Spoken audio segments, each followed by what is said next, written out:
انتظروا الفنان والإعلامي وائل فل وضيفته في الحلقة دكتورة نيفين المغربي حفيدة الفنان الكبير الراحل زكي رستم على راديو الفراتي في برنامج فن محوك، برنامج هيظبط مزاجك.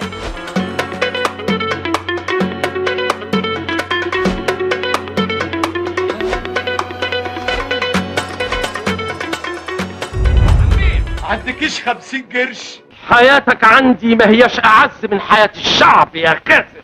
أنا يهمني اسمي ومركزي اللي بنيتهم في سنين أكثر من عمرك قبل أي حاجة تانية. إن كان راجل يعرف يعمل له حباية في السوق.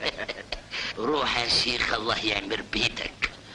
بقى الكلام في النطع ده يعرف يخترع حكاية الغسولي يحاربني بيها، مش قادر اصدق يا حالة. كنت دايما أخاف عليك منه وابعده عنك، قدرت أحميك منه طول السنين اللي فاتت دي.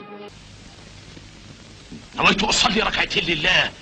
الله إلا ونجحت معايا، ومع ذلك فعشتي لا تتناسب بالمرة مع كفاءتي. يا بابا الصبر طيب، مادام ضميرك مرتاح. الصبر؟ أنا هعوض لك كل الأيام اللي فاتت يا بنتي.